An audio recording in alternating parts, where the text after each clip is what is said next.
Hey, what's going on, everybody, for the 100 Line interview series? My name is Nuke, and today we're joined by Stefani Ariza. They're the voice of Tsubasa Kawana in the 100 Line Last Defense Academy, and they've also voiced Patia the Party Llama from Rhyme Time Town Sing Along. Stefani, welcome to the show.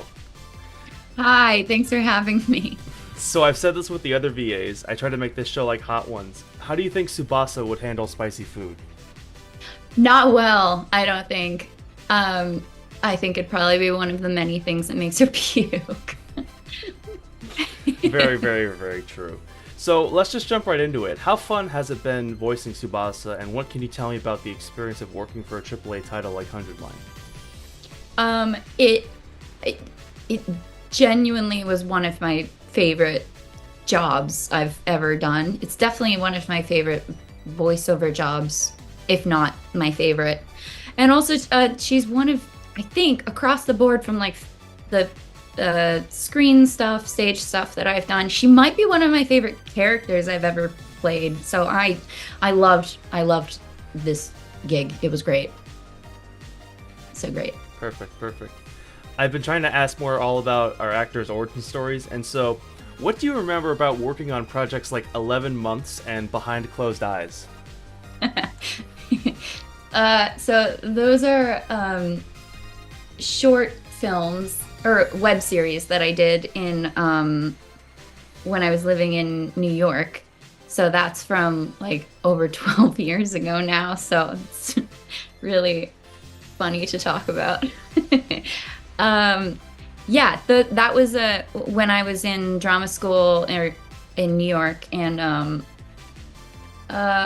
not quite sure how I found the director and writer of it, but it was this young guy who just wanted to create his own projects, and a bunch of us at where I was training got on board, and it was a really good way for us to kind of get our feet wet with working. It wasn't quite paid, but they covered food and expenses, and it was always a really fast turnaround, which in retrospect was really good practice for just anything else I have that's quite fast moving.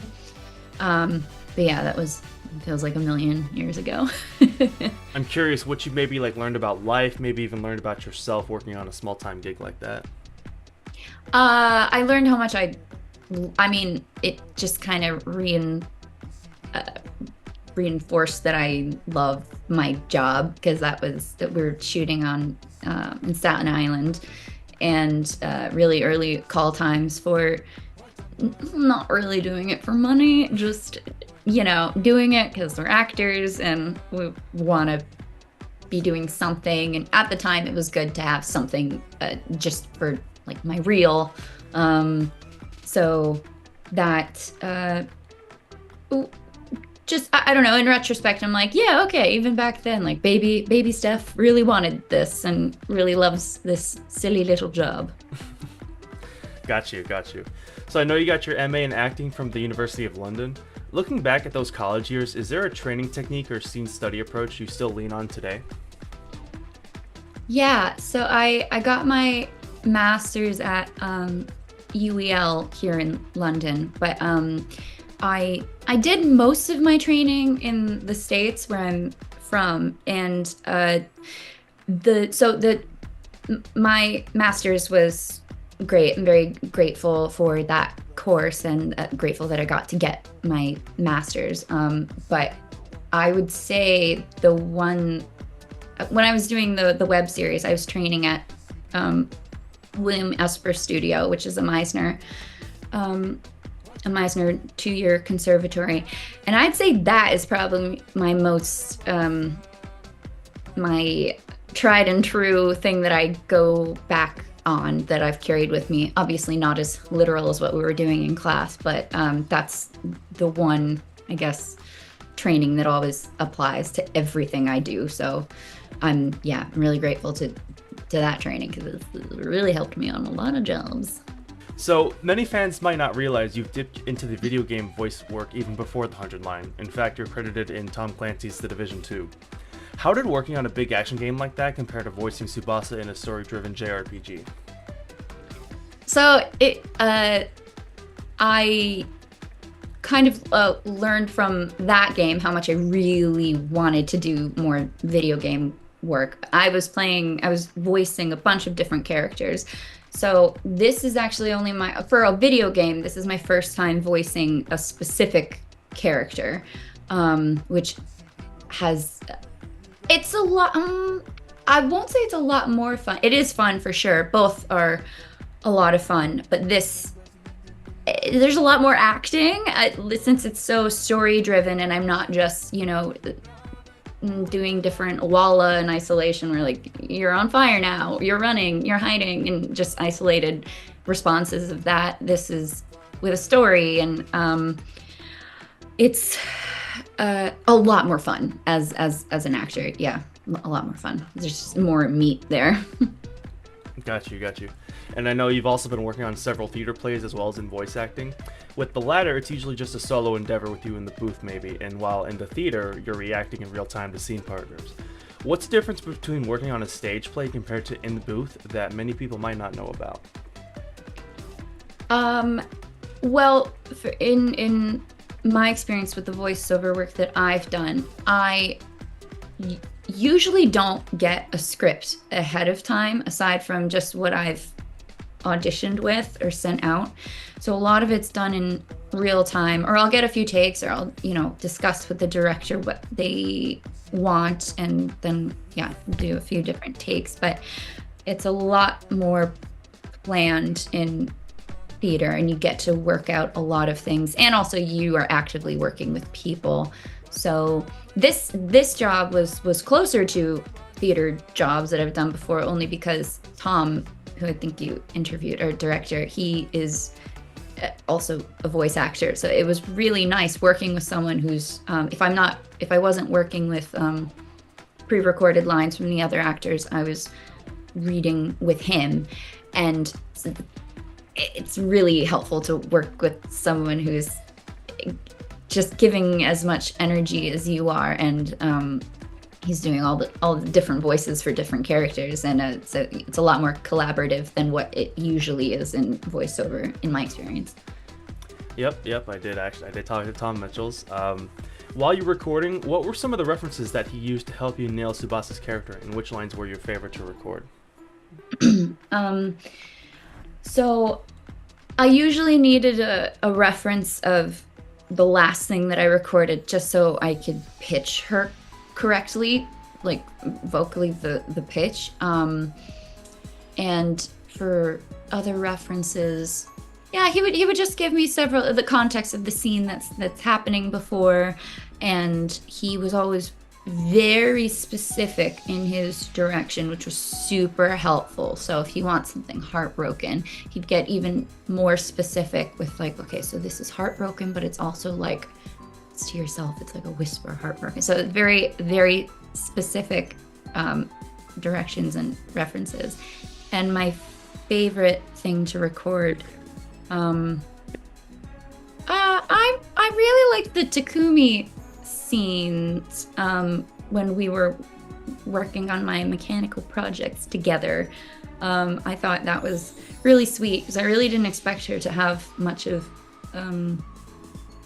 a like romance route. So that was just nice work in getting a different side of her from what I expected to get with the script. And of course, I loved doing the vomit lines. There was a lot of people on Twitter that actually asked about that, but I didn't want to just like include like a question about it because I felt like it might be a little gross. But I mean, if you want to elaborate, like how hard was it to do those retching lines? So it wasn't very difficult. It was just really funny. So when I got the original audition script thing, it was always described as written as Herk, like H-E-R-K or U-R-K, and I didn't know what that was. I think I thought when I originally read it that it was like the sound of someone kicking, like and then I got in the booth and they're like, oh no, you are vomiting. So that was really fun, just because I never realized how many for lack of a better word, flavors of like sounds that would come up.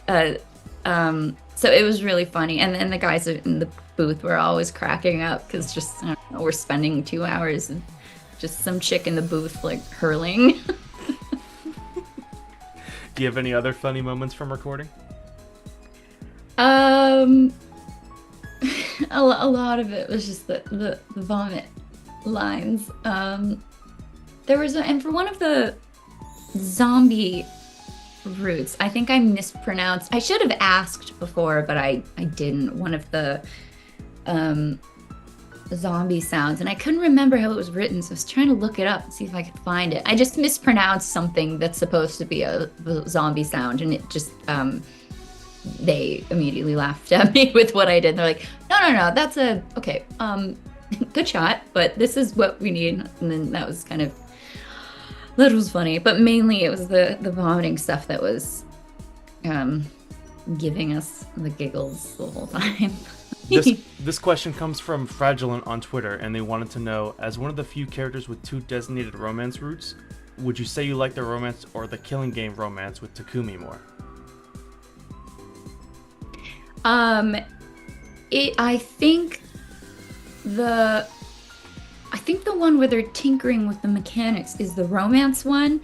Yeah, I think the romance route, just because, again, I thought it was a really lovely scene, especially I wasn't for a video game and not knowing like how in depth my character was going to be going or whatever. I thought I was just really grateful to have a scene where you get to see a different side of her and she gets to form a connection with someone and really share something that's so important to her. I just thought it was a really, really lovely scene, so I preferred that one. Cult of Takumi just never happened. We can agree with that, right? Yeah. Who needs it? Exactly. And speaking of romance, I've done this with the other VAs. I'm going to list off some of the most popular pairings from 100 and we'll do like a ship or skip. So how does that sound? Sounds good. All right, so talked about this one. Takumi and Tsubasa. Yeah. I'll say ship it, but I'm not like super jazzed about it. I think it's an interesting route, so I'll say ship it, but Got you. Darumi and Tsubasa. Yeah, I ship it. That's more enthusiastic. Ship it. I think that'd be an interesting pairing. I'm not sure how like healthy it would be, but I think they might balance each other out quite well. And I don't know. I always kind of felt like Tsubasa is like a queer girly, so I like the idea of them together. Ship it. Got you. And then the Killing Game Polycule. So that's Darumi, Yugamu, Takumi, and Tsubasa. I don't see a lot of romantic vibes with oh my gosh, I'm gonna mispronounce his name. Yugamu. Yugami, yes.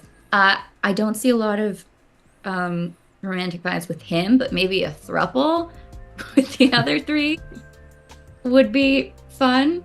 I could see that, but yeah, so I guess skip it unless it's a throuple.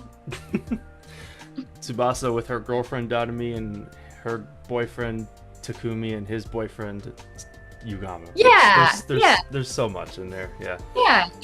I can see that. Then this one comes from Twitter. I saw art of this recently and I thought it was so cute. Subasa and Shion. Like Shion in his physical form. Like if he, I want to see that art now. Maybe it would change my mind. I want to say skip it, but maybe I'll change my mind if I see the art. Here, if you follow me on Twitter, I could send a link to you. Okay. 12 seconds later. See, all right, now I may have changed my mind. Why the hell not? Let's say ship it. My curiosity is piqued. Yeah, okay. That's a wild card, but yeah, ship it. Why not? Why not? There you go. There we go. We've converted another Shion Bassaling. I'm, I'm Yeah. I'm mutuals with the person who drew all that, so I have to tell them, hey, the voice actor likes the ship. Yeah. Uh, yeah, I'm into it. Why not? Perfect, perfect. So this next question comes from Oni-chan Javi on Twitter, and they wanted to know, what do you think Kawana would do if she was the one who actually resets the 100 days?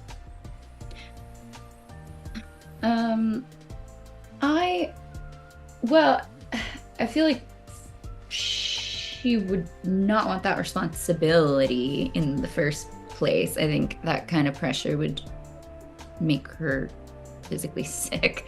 But I do think she is good at kind of like mustering up the courage to do what she thinks is right. So she might start it all over again to redo some battle outcomes, but she wouldn't be like happy about it. I don't think Takumi is happy about it, but you know he does his Well, best. I think it would be very, very, very difficult for her, and she would not want to make that call. Yeah, not that any of them do, but I think, you know, she's more of a follower, not in a bad way, but. Got you. So I know one of your passions that you pursue in your downtime is singing, and so I'm curious, what song do you think Tsubasa would bust out in karaoke if she were doing it with the rest of the Last Defense Academy folks? I want to see someone animate that, just like everyone's at a karaoke bar in their designated songs. Okay, this might seem too on the nose with the song I'm going to say, but I do think she's a pop girly. And I feel like she might really let her hair down to Shut Up and Drive by Rihanna. True. Is there anything in particular that you find endearing about Tsubasa's character that you wish you could apply to mirror more of in your life?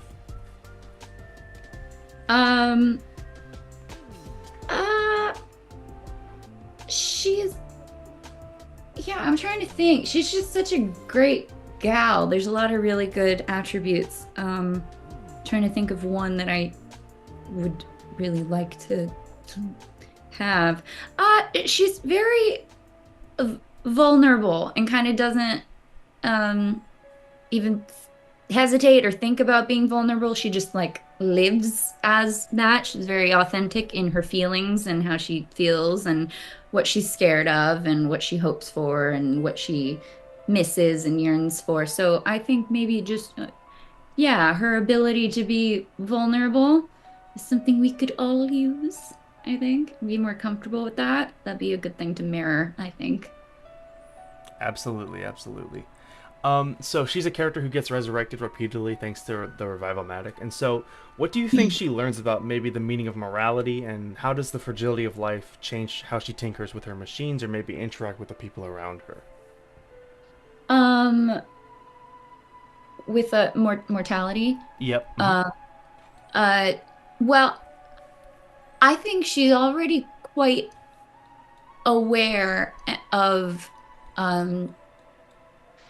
how precious the people are in her life to her loved ones. I think going in, she's quite aware. I think maybe she becomes more, learns how important her own mortality is to her. I mean, she openly says that she doesn't want to die. Like she's not a traditional like badass video game character. I think she's very human.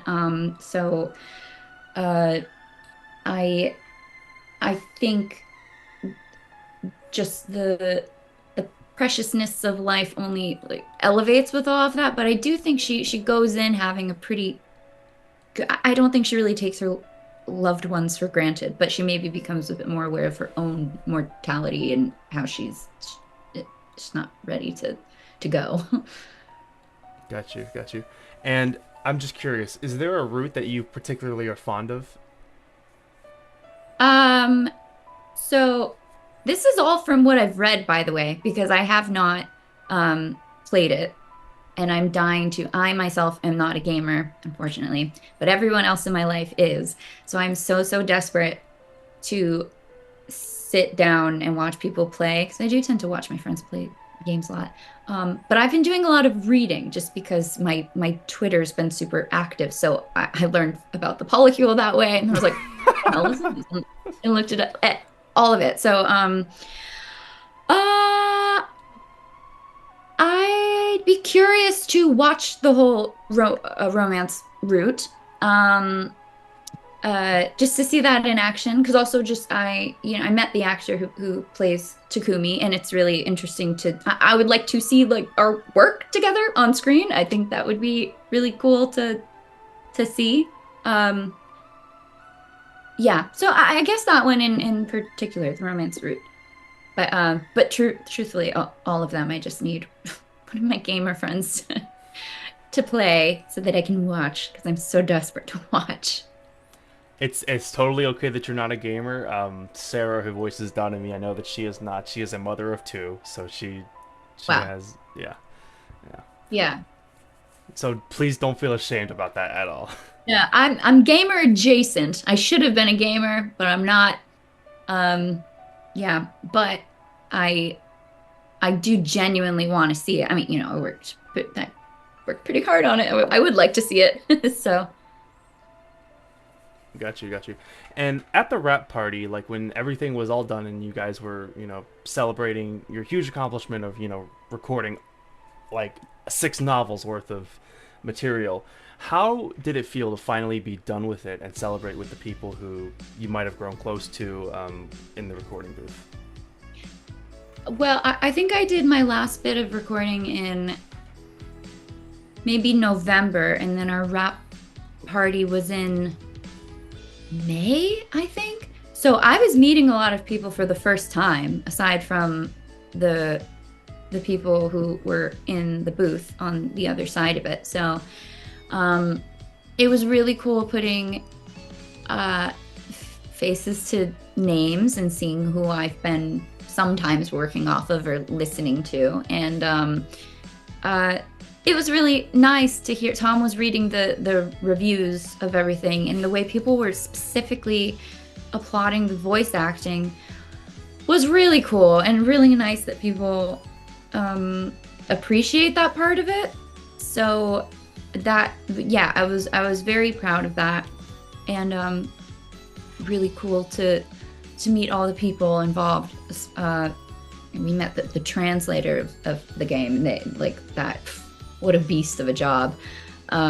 Just yeah, very proud of everyone. But it had been quite a while since I had even been in the studio, so seeing it kind of felt like ages since I worked on 100 Lines. So it was really, really nice. And there was a big TV there that had the game on, so some people were playing the game. So we got to see some of it, and yeah, that was really cool. I think we were all quite proud. Awesome. So this is the last question. So I have this grand plan to interview all of the 100-line voice actors, and it hit me that I could practically ask any question out there.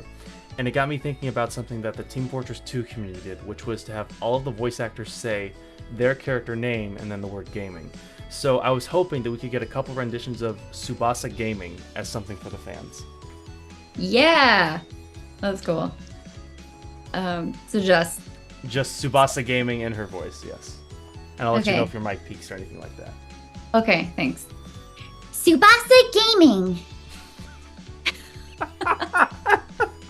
That was like nail on the head. I thought of how she would say that. Like she's in her car, ready to just like destroy the invaders. That is perfect. Ladies and gentlemen, Stefani Ariza. And so if this was Hot Ones, Sean Evans would say this camera, this camera, or this camera. But since I only have one, I'm just gonna say let the people. Fuck.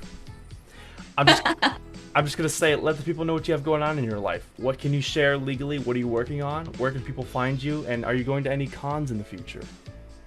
I would love to go to a con. It's on my bucket list. I want to go as a guest, and I would die to go as a voice actor. So if anyone wants me at a con, please, I'm available.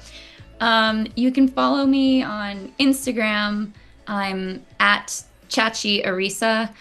ChachiAriza. I'm also on Twitter. I refuse to call it X. We're not just giving at, Elon that power. no. At Stefani Ariza on Twitter. And I'm currently in a play called The Unkillable Mike Malloy that's at the Bridge House Theater, and we're running until the 26th of July, and it's a dark comedy, just straight play, no singing. Very proud of it. I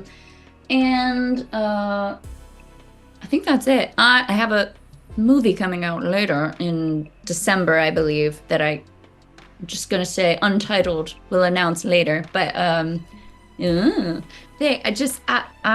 so glad everyone loves it, and the community around it has been really cool. Again, like, I'm never on Twitter, but I am now. Just the fans are so awesome. The fan art is incredible. It's incredible. People are so talented. So I appreciate all the tags. I appreciate the love for Tsubasa and the whole game. So yeah, keep playing, keep enjoying, and I'm excited to see the roots. I need to. Yeah. Thank you for all the love, everybody. Really, really appreciate it. Really.